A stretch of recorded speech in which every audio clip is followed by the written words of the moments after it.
Good afternoon. I have the pleasure of introducing the moderator and panelists for this afternoon's session. The moderator, if you haven't noticed, is Ted Koppel, who needs no introduction. You may applaud, that's fine.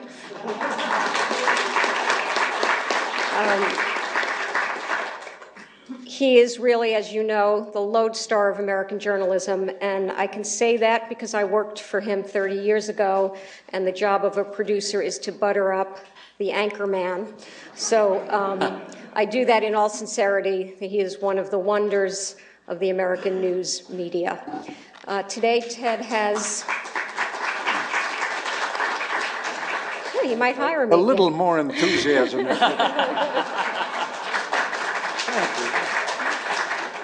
Today, Ted is joined by four very distinguished guests. Two of them are currently resident at the Brookings Institution, which we'll consider a monopoly here today on this panel. And Jeff Bader, who worked for the administration and has just published a wonderful book about China, is joined by Dr. Cheng Li, who is born in China and also has a remarkable book out, and I will plug both of them. We are joined also by Carla Hills, the former head of the USTR, and a special guest today, I think the first time in our building, we welcome the former Director of National Intelligence, Admiral Blair. And so with that, Ted, we're live.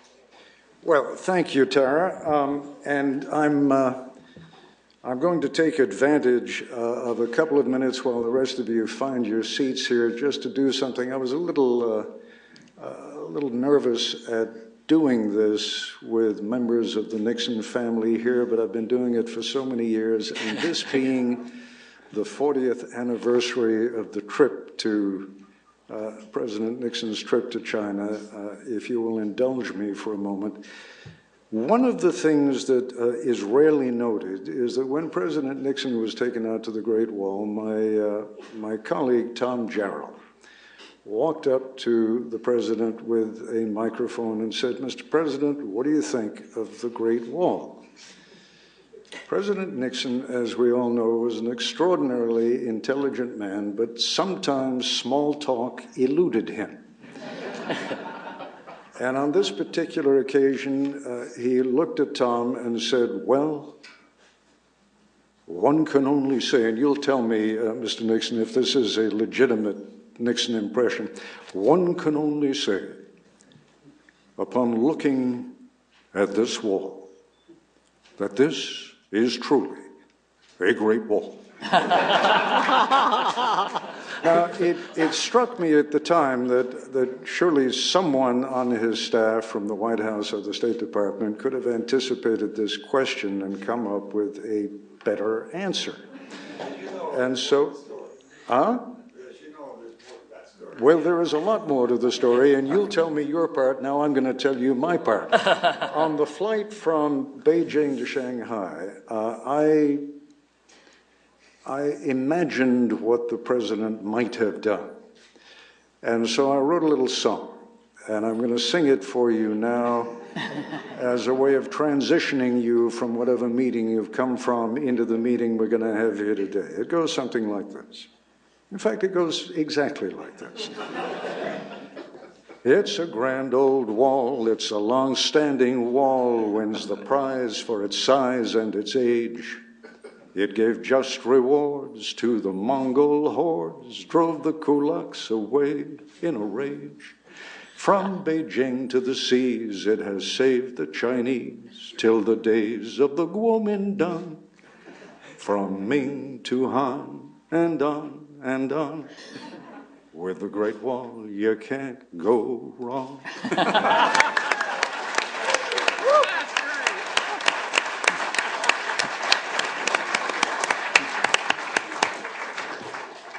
So much for the past.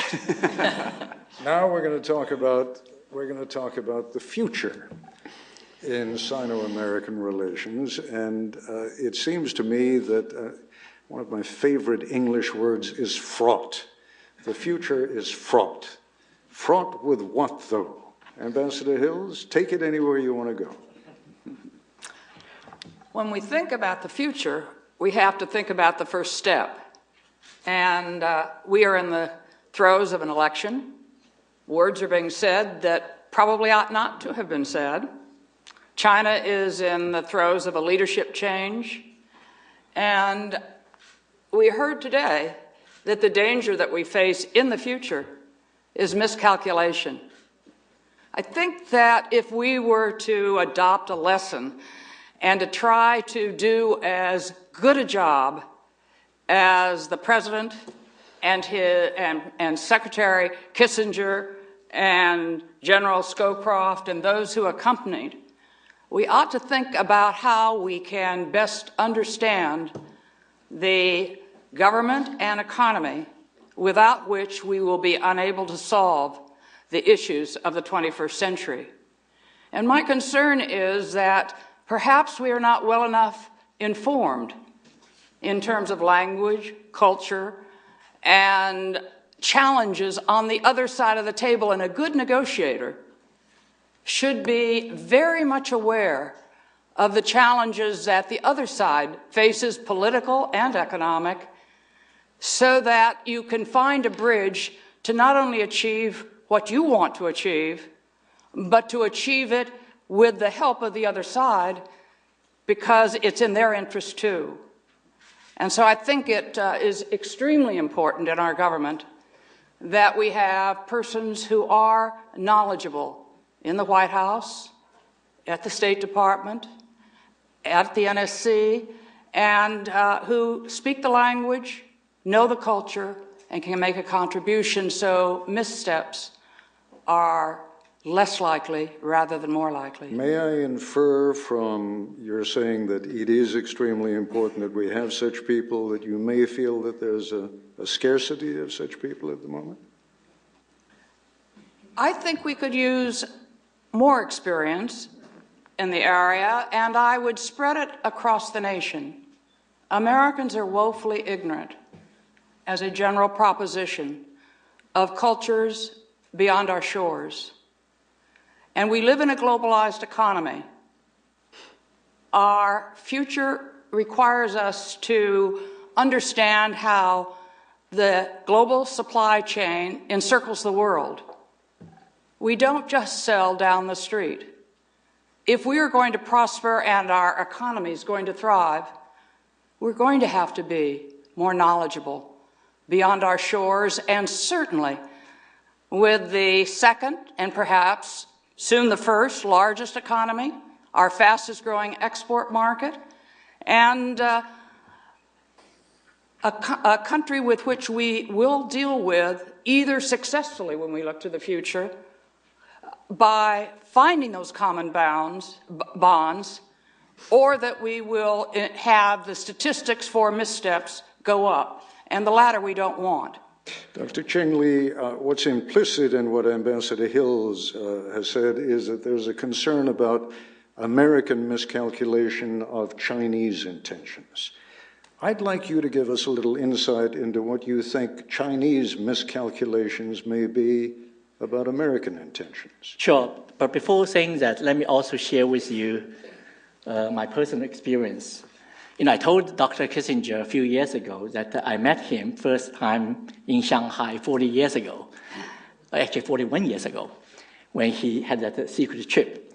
That I was in middle school, 15 years old, and the Shanghai government organized a group of people to walk along the street, pretend to be a family. So I was from middle school. There's one person from elementary school. There's one grandpa or grandma, I can't remember. So three of us form a team to walk, again during his secret trip in Yan'an Road in Shanghai. And again, I remember that because they provide the meat buns. So I still remember that vividly. Now, also, I want to share you another story that 41 years ago, there's so many Chinese who were born at that time named after Dr. Kissinger. It is one of his Chinese names, either Ji or Xing or Ge, including one of my nephews.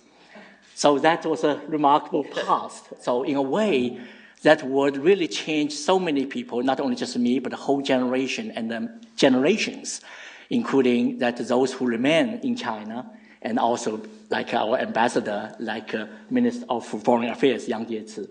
Now, relatively speaking, compared with United States, I think China's perceptions or understanding of the United States are a little bit better, largely because there's leaders trained in the West, in UK, in the United States, and also some of them already emerged as very important leaders in foreign ministry, finance ministry.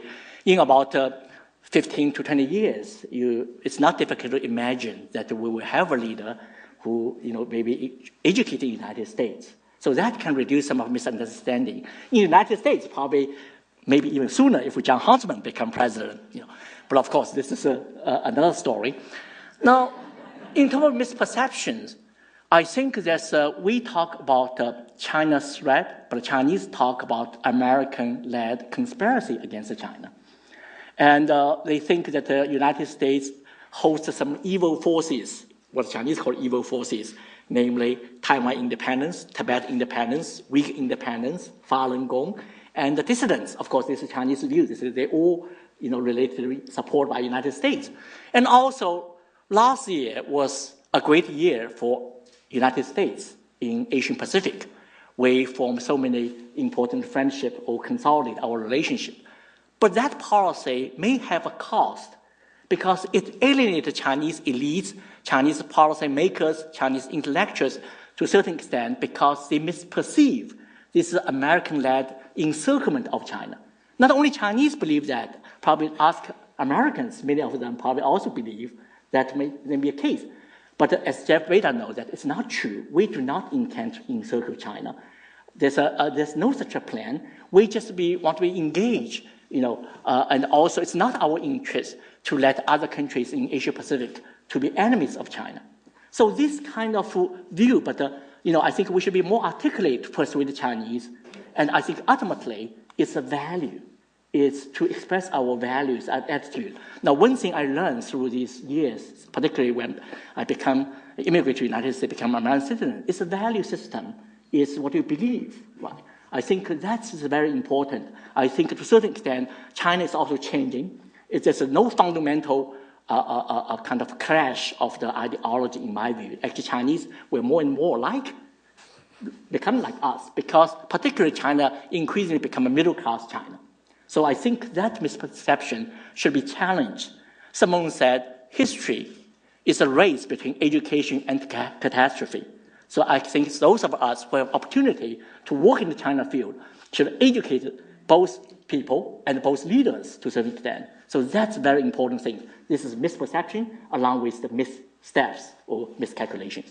Dr. Bader, as we've heard on a number of occasions now, one of the factors inherent in the opening toward China was a sense of balancing the power and the potential of the Soviet Union.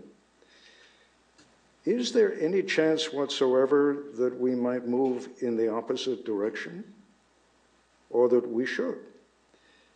In other words, would it be possible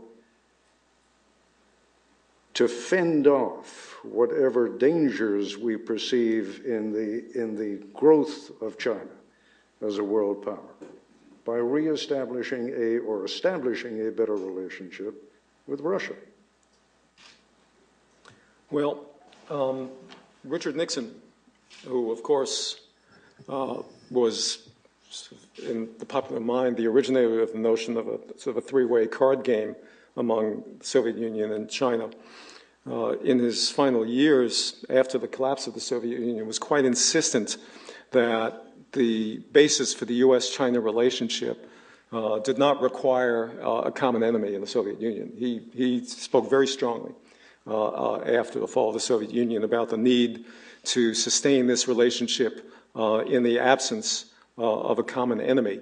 So, I mean, I think the United States, we're frequently in search of enemies abroad, it is said, but I think our search for enemies abroad usually is to challenge ourselves to do better, such as the way Sputnik was a challenge to the United States. And I think a lot of people see China in the same way today, as a challenge for us to do better.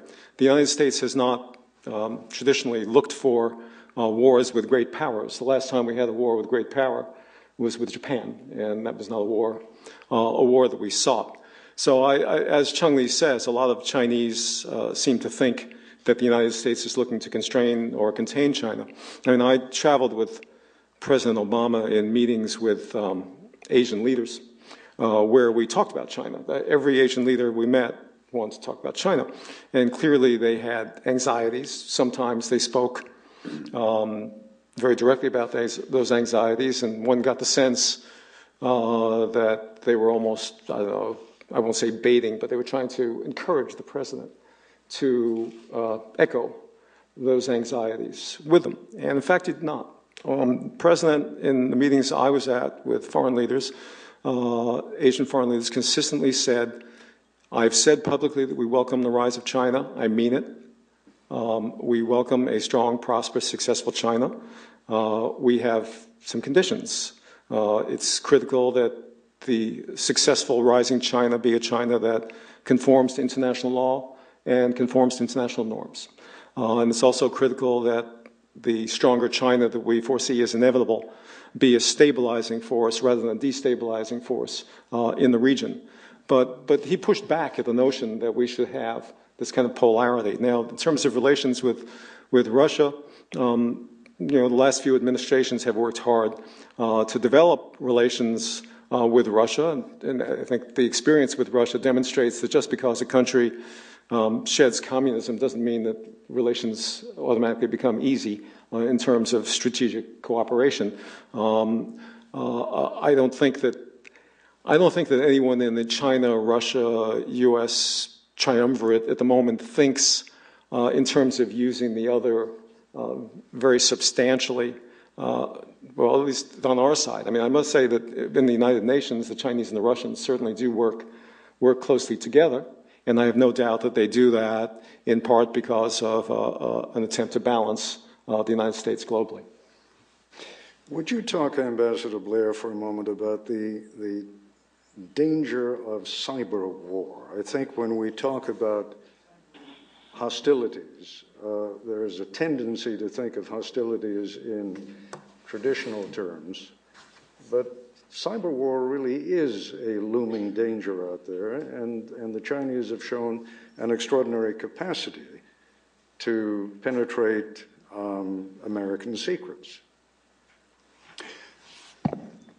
Let me talk a little bit about intelligence more broadly, because part of there are a lot of things that have cyber as their first name, and cyber intelligence is a part of it.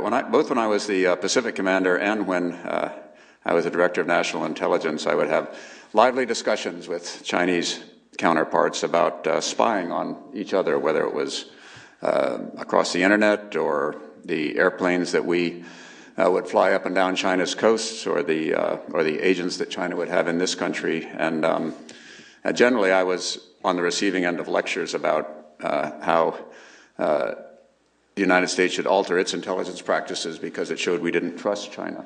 And I made the point strongly, which I believe, that having good intelligence on each other is good for the American-Chinese relationship. Intelligence is the way that a government officially informs itself of what the intentions, capabilities, and characteristics of another country is. And I firmly believe that the more the United States and China truly understand about one another at a very basic level, the less likely it is that we will blunder into some sort of confrontation, much less a conflict.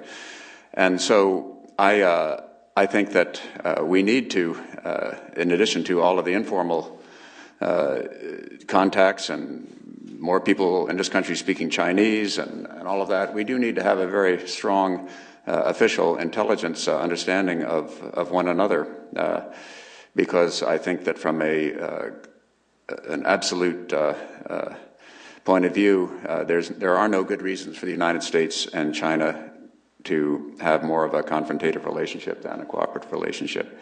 But on cyber in particular, there is cyber spying and there is cyber spying. And the Chinese effort is just to give some training to a whole bunch of people, both official and unofficial, and turn them loose on a wide range of both networks and servers in the United States. See what they can pull out of companies, out of government offices, out of think tank. I don't know if USIP has been hit, but probably so. And I think this is basically corrosive, and China needs to get a hold of them. The United States does not conduct official government industrial espionage, and China should not either if it is to benefit from the international system as well as if it is to have some ownership for it as well as benefiting from it. On the step from cyber espionage, cyber hacking and all to cyber war is a very large one. In most people's thinking, most people's consideration of it, cyber war is an escalatory step on the grounds of moving war to space, moving it to the nuclear regime. It is just so potentially destructive. We know so little about it. The rules are so unclear that I think responsible leaders on both sides and in the mature countries of the world recognize that this is something that you undertake at the peril to your own country. It's probably not worth it. It's very unpredictable, and it would be a large step, which there would be great resistance to responsible national leaders taking. Ambassador Hills, would you talk for a moment about the acquisition of raw materials around the world? Maybe I'm speaking out of ignorance here, but I just have a sense that the Chinese appear to be better at it these days than we are. The Chinese have 1.3 billion people, and they have enormous needs for raw materials. Their need for commodities have made South America prosperous, so that it's not bad that they're purchasing raw materials. What we object to is where on minerals and steel ore and those sorts of commodities, if there is a political agenda, oil in particular. Here's an area where I think that regular conversations with the Chinese, you've heard all day today, and Dennis just used the word trust. It's highly important that we collaborate with the Chinese on a variety of issues across the board and try to build trust. Their interests are to have a stable, growing economy. That serves U.S. interests.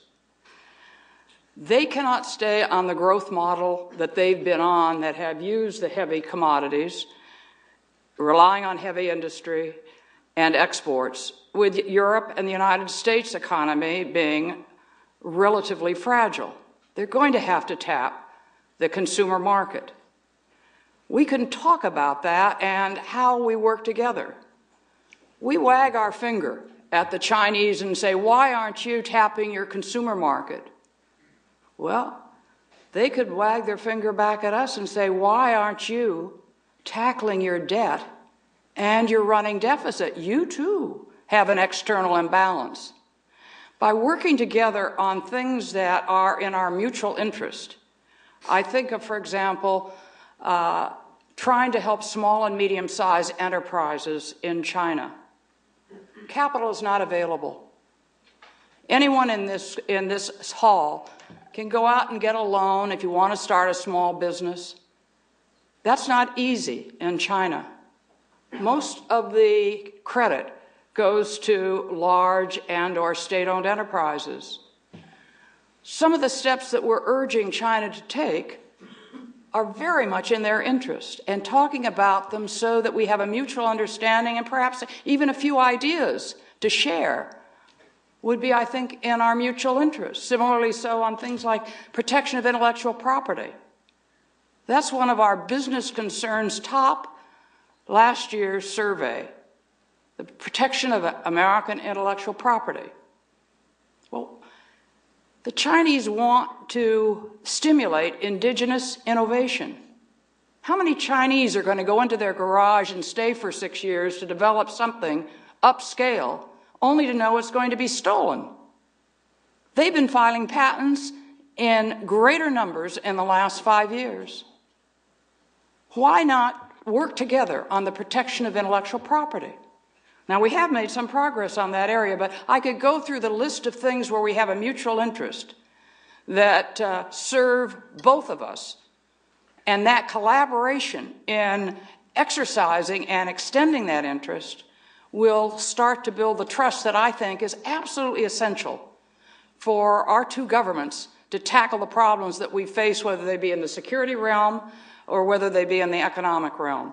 We're going to have to be flexible enough to keep going in the event that the Secretary is late, or to cut it off relatively briefly, but I'd like each of you to comment on our political season and the impact that this quadrennial process that we go through, in which it is helpful to paint devils on the wall sometimes. Dr. Lee, why don't you begin talking about the impact of domestic politics on international affairs, specifically Sino-American relations? Well, not only in the political domain, but even in the economic area, that the Chinese economy will slow down. The Premier just announced that the next year, the target is 7.5 for GDP growth. It's compared to Chinese standards, quite low. And China now faces some serious economic challenges, namely possible property bubble, and the state monopoly, and inflation, and the local debts. Each of them is very, very serious, and if they come together, will be devastating. And also in the social arena, you do see there's more social unrest, protests, largely facilitated by social media, which is quite new. But at the same time that China will enter the political transition, 70% of senior leaders in the state, party, military will step down, largely because of age. So in my view, that China and a period that I will use 3 phrases to characterize, which first is weak leaders, strong factions. Strong factions, leaders weak not mean that they are not capable, but there's institutional constraints, internal checks and balances within factions. Now, this probably also explains what happened in Chongqing. And despite all these, very sensational stories, that they're so far still that's quite, stable, because there's a need to maintain system stable. The second is what I call a weak government, but strong interest groups. The government, you can see, has a difficulty to control localities, even control the gigantic state-owned enterprises, the so-called SASAC companies. But the interest group, whether state-owned enterprises or middle class or migrant workers, and name it, they just start to emerge, become very, very important. They sometimes also influence public opinion through middle class dominance of the media. And finally, probably it's more debatable, is what I call weak party, but a strong country. The Chinese Communist Party, despite still the very, the monopolized Leninist party, but has been challenged in different ways about the legitimacy, about its capacity, and etc. But the country is still on the dramatic rise. And I think this really constitutes some very important policy challenges for the United States. How to react this rapidly changing country, to not miscalculate, and to work with all the forces, particularly in my view, to work with local government, local meaning provincial government. This is exactly what Xi Jinping's visit tried to achieve. I think there's tremendous room for local level, our state, their provinces cooperate together to form some kind of interest, shared interest, and then the relationship move forward. So let me stop here. Dr. Bader, if you would talk a little bit about the impact of the political rhetoric that sometimes inflames political situations, and whether it has any real impact on actual relations between the two nations? Yeah, Ted, there is, in my view, an unhappy history of China being a presidential election issue in the United States. In 1980, candidate Reagan was very sharply critical of President Carter for breaking relations with Taiwan, for breaking the security treaty, for not providing high-performance fighter aircraft to Taiwan. When he came into office, President Reagan realized or focused on the Soviet Union as his principal foe and realized that he needed China's support. And it took a year and a half before relations with China were back on a more stable basis, and it required the negotiation of the August 17th, 1982 joint communique between the U.S. and China, which in my personal opinion was not a great triumph in the history of U.S. diplomacy. Then in 1992, candidate Clinton attacked the butchers of Beijing in his at the Democratic Convention, came into office demanding a conditional renewal of most favored nation status. It took the Clinton administration about 2 years, first to walk away from the executive order that it issued with damage to our credibility, and then to finally begin rebuilding relations with China, only to then have a crisis in the Taiwan Strait, which set us back further. So there were consequences. Now in 2000, candidate George W. Bush spoke about China as a strategic competitor rather than as a strategic partner, which he said was President Clinton's strategy. That, I think, was less consequential than the earlier examples of rhetoric I gave, because it was not terribly specific. If you're going to be political in the campaign about China, if you're less specific, it's better. But it still did cause problems, and you remember in April, I'm sure Denny will remember this well, the EP3 episode at Hainan Island, our aviators being held for close to 2 weeks, and the difficulties in the U.S.-China relationship, basically until September 11th, 2001, when the president arbitrated between the two factions in his administration in favor of engagers rather than confronters. This is a long way of saying that when China becomes an issue in our presidential campaigns, it generally does not end well. It does damage to our relations in the interim. Presidents generally find, as 8 presidents have found, that their predecessors kind of knew what they were doing, and that our policy is fairly sound and we shouldn't be starting from scratch. And I hope that in the course of the next year, we do not see more statements that commit to doing specific actions that would be damaging to the relationship, which will then have to be walked away from after damage is done. Admiral Blair, is it your perception that the Chinese are becoming more sophisticated in the stupidity that is sometimes exhibited by American political candidates? In other words, that they not take it as seriously as apparently they have in the past. That is my impression. What strikes me on the Chinese side is the sharp contrast between their external confidence, sure-footedness, growing sense of power in the world, and on the domestic side, they're extremely worried, high concern,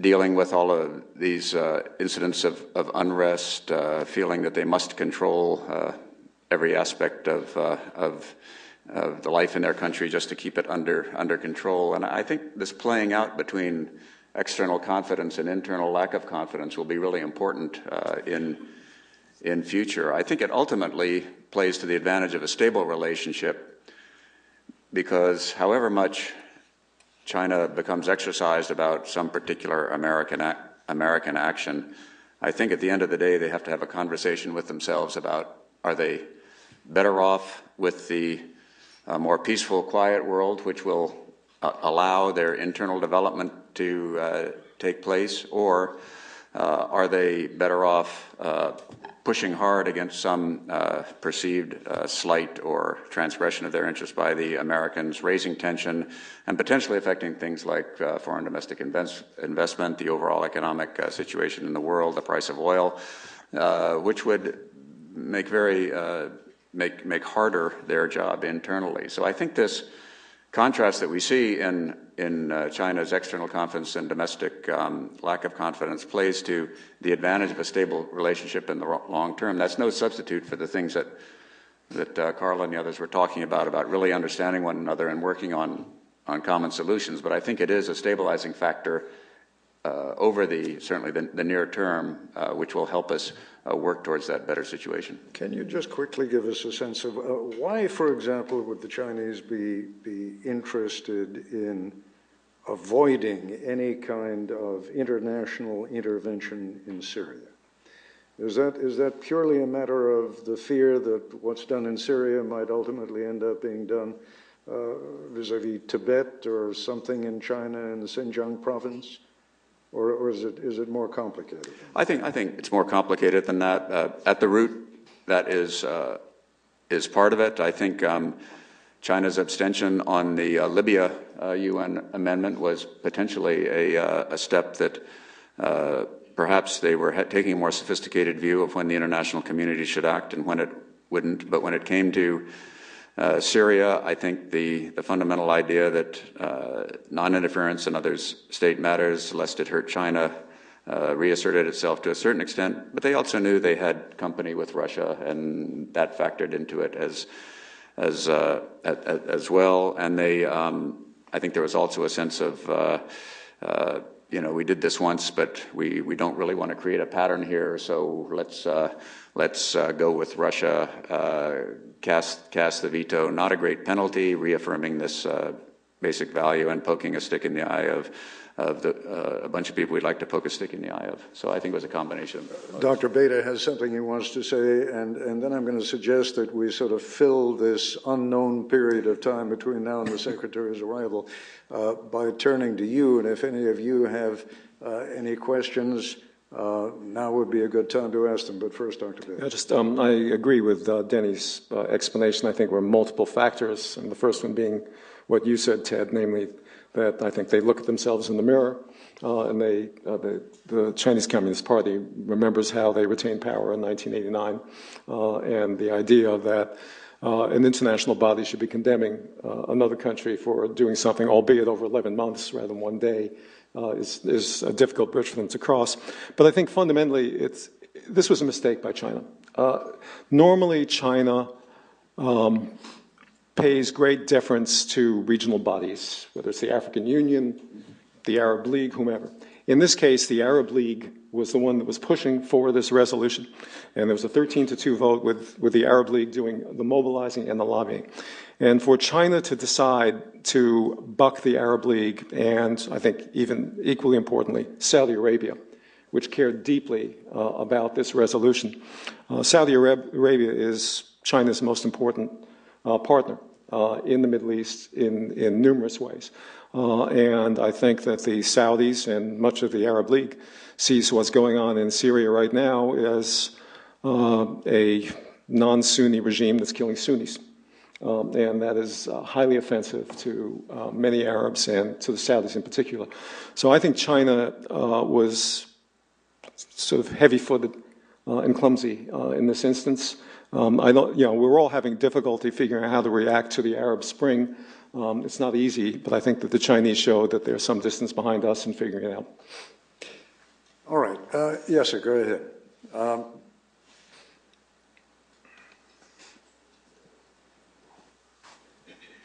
Is there any prospect of the yuan replacing the dollar as the world's reserve currency? Ambassador Hills?